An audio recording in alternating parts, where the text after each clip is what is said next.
दोस्तों आजकल के समय में हर कोई शख्स अपने को फाइनेंशियली फ्री जल्द से जल्द करना चाहता है, लेकिन किस तरह से हम अपने को फाइनेंशियली फ्री कर सकते हैं इस पर सही से कोई भी बात नहीं करता। इसलिए आज हम जानेंगे कि किस तरह से हम जल्द से जल्द अपने को फाइनेंशियली फ्री कर सकते हैं, वो भी केवल 3 स्टेप्स में। इसलिए ये वीडियो कंप्लीट देखिए। दोस्तों आखिर अपनी लाइफ में फाइनेंशियली फ्री कौन नहीं होना चाहता है। ऑब्वियसली आप लोग भी यही चाहते हैं, तभी आप इस वीडियो को देखने आए हैं। लेकिन फाइनेंशियली फ्री होने से पहले इस टर्म का सही से मतलब आप लोगों को पता होना चाहिए।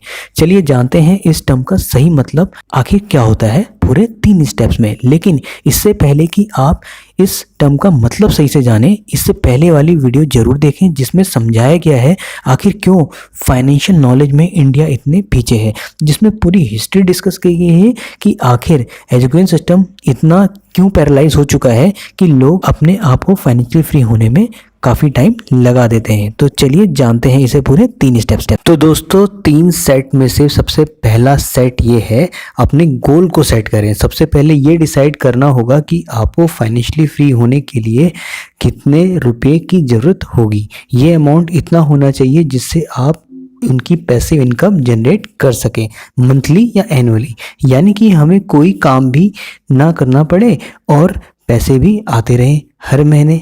चलिए इसे एक छोटे से प्यारे से बढ़िया से एग्जाम्पल से समझते हैं। ग्रैंड सेबेटियर अपनी फाइनेंशियल फ्रीडम के लिए जाने जाते हैं। एक समय जब वो गरीब थे, 24 साल की उम्र में उन्हें जॉब से निकाल दिया जाता है, यानी कि वो बेरोजगार हो जाते हैं और उसके बाद वो अपने पेरेंट्स के साथ ही रहने लगते हैं। लेकिन बैंक में केवल $2.26 ही थे, लेकिन जॉब ढूंढने के लिए उनके पास केवल 3 महीने का समय ही था। पेरेंट्स खुद भी इससे ज़्यादा उन्हें नहीं रखना चाहते थे। 200 जॉब अप्लाई करने के बाद भी उनकी कहीं जॉब नहीं लग पाती है दोस्तों। इसके बाद वो फ्रस्ट्रेट होकर अपने गार्डन में बैठे हुए थे और अपनी इस बुरी कंडीशन के बारे में सोच रहे थे। उनके बैग में मुश्किल से 170 रुपये ही बचे हुए थे। उस दिन ग्रैंड ने एक ऐसा गोल सेट किया कि लोग सोच भी नहीं सकते दोस्तों, जिस कंडीशन में उन्होंने गोल सेट किया कि वो केवल 5 सालों में ही फाइनेंशियली फ्री हो जाएंगे, चाहे उन्हें किसी भी हार्डवर्क से क्यों ना गुजरना पड़े। वो हमेशा इस पैसे की कमी के साथ नहीं रह सकते थे, यानी वो पैसे की कमी में कभी भी अपना जीवन नहीं बिताना चाहते थे। फिर वो कैलकुलेट करते हैं उन्होंने आखिर कितना रुपया फाइनेंशियली फ्री होने के लिए चाहिए होगा। फिर क्या था दोस्तों, भाई ने हिम्मत नहीं हारी और लग गया काम में। सारी बुक पढ़ डाली जितनी भी फाइनेंशियल फ्रीडम से रिलेटेड बुकें थी। वो उसके बाद वो गोल अचीव कर लेते हैं। 5 साल में ही दोस्तों उनको जो $1 मिलियन चाहिए थे, यानी कि $1 लाख चाहिए थे फाइनेंशियल फ्री होने के लिए, वो उसको अचीव कर लेते हैं। तो फाइनली दोस्तों हमें गोल सेट करने की पावर तो समझ में आ गई। दूसरा स्टेप होता है सेव एंड इन्वेस्ट। जी हाँ दोस्तों, फाइनेंशियल फ्रीडम गेन करने के लिए दूसरा स्टेप आता है, सबसे पहले सेव करें, उसके बाद इन्वेस्ट करें। यदि आप अपने पैसों को सेव और इन्वेस्ट करने की आदत नहीं बनाएंगे तो पूरी लाइफ पैसों की प्रॉब्लम के साथ ही जूझते रहेंगे। सेव और इन्वेस्ट करने के लिए जरूरी नहीं कि आप लोगों की सैलरी 1 लाख पर मंथ है। कुछ हजार रुपयों में भी आप सही जगह इन्वेस्ट करके अच्छी खासी वेल्थ जनरेट कर सकते हैं। इसलिए एक एग्जांपल से समझते हैं हम इसको।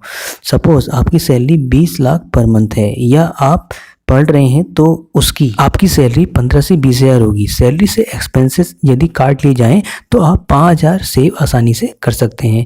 लेकिन जैसे ही आपकी सैलरी बढ़ेगी, यानी कि अपने खर्चे बढ़ाने की जगह आपको सेविंग बढ़ानी होगी। सपोज आपकी मंथली सैलरी हाइक होती है 10%, जिसकी आपको बस इन्वेस्टमेंट ही करनी है। चलो अब मैजिक देखते हैं। हमने स्टार्ट किया था 5,000 रुपये से और हर साल इसे 10% बढ़ाते गए। ऐसा हमने डिसिप्लिन के साथ 30 साल तक किया और रिटर्न मिला 15%। 30 साल बाद जो अमाउंट बढ़ेगा तो आप लोग चौंक जाएंगे, वो होगा 1.3 करोड़ रुपए। जी हाँ, 1.3 करोड़ रुपीस, और ये सब 5,000 रुपये की इन्वेस्टमेंट से मिलेगा। ये था पावर ऑफ कंपाउंडिंग का गेम, ठीक है। और अगर आप जानना चाहते हैं कि इन्वेस्टमेंट कहाँ और कैसे करनी है, यदि आप इससे रिलेटेड वीडियो जानना चाहते हैं तो नीचे कमेंट बॉक्स में मैसेज करना ना भूलें। बहुत इंपॉर्टेंट और ज़रूरी वीडियो आपको इससे रिलेटेड मिलेगी, ठीक है। अगला स्टेप और सबसे इंपॉर्टेंट स्टेप आता है जो कि है डिसिप्लिन और पेशेंस। ये स्टेप इन्वेस्टमेंट के साथ पूरी लाइफ टाइम आप लोगों के लिए हेल्पफुल रहेगा। रूस की एक सर्वे के अनुसार ये पता लगता है कि आखिर कौन लोग हैं जो सबसे ज़्यादा रिटर्न गेन कर पाते हैं थे या अपनी इन्वेस्टमेंट से। जी हाँ, ये रिजल्ट रहा काफ़ी चौंकाने वाला था। का रिजल्ट कुछ ऐसा आया, उनमें मैक्सिमम लोग मर चुके थे। जी हाँ, हैरान करने वाला रिजल्ट आपको ज़रूर लगा होगा। ये रिजल्ट मेरा समझाने का मतलब ये है, जो लोग अपने इन्वेस्टमेंट को लंबे समय तक होल्ड करते हैं उनकी वेल्थ ज़्यादा क्रिएट होती है। और इस सर्वे में सबसे ज़्यादा वेल्थ डेड लोगों ने इसलिए गेन की क्योंकि वो लोग इन्वेस्टमेंट के बाद भूल चुके थे कि उन्होंने कुछ इन्वेस्ट भी किया है, इसलिए उनकी इन्वेस्टमेंट लंबे समय बाद ग्रो हुई। टाइम के साथ उनकी इन्वेस्टमेंट कंपाउंड होती गई। बहुत से लोग सेव और इन्वेस्टमेंट तो करते हैं लेकिन पेशेंस नहीं रखते, मतलब कई महीने वो डिपॉजिट करने के बाद लापरवाही कर देते हैं, यानी अपनी इन्वेस्टमेंट के साथ छेड़खानी कर देते हैं। ठीक है दोस्तों, और कई बार उनकी इन्वेस्टमेंट को अच्छे रिटर्न भी नहीं मिल पाते हैं, जिससे वो पावर कंपाउंडिंग का मैजिक नहीं गेन कर पाते हैं और उसका बेनिफिट नहीं ले पाते हैं। यदि आप ये सोचते हैं कि ज़्यादा गेन तो कुछ हो नहीं रहा है, तो अपनी इन्वेस्टमेंट को आप छेड़ने लगते हैं और तुरंत वापस इनिशियल स्टेज में आ जाते हैं। वॉरेन बफेट भी कहते हैं ज़्यादातर लोग इसलिए गरीब हैं क्योंकि वो इन्वेस्टमेंट के साथ पेशेंस नहीं रखते हैं, इसलिए मैक्सिमम लोग गरीब होते हैं। तो दोस्तों, फाइनेंशियली फ्री होने के लिए हमें क्या चीज़ चाहिए? सबसे पहले तो सेटिंग ऑफ गोल। दूसरा स्टेप जो हमारा है वो है सेव एंड इन्वेस्ट।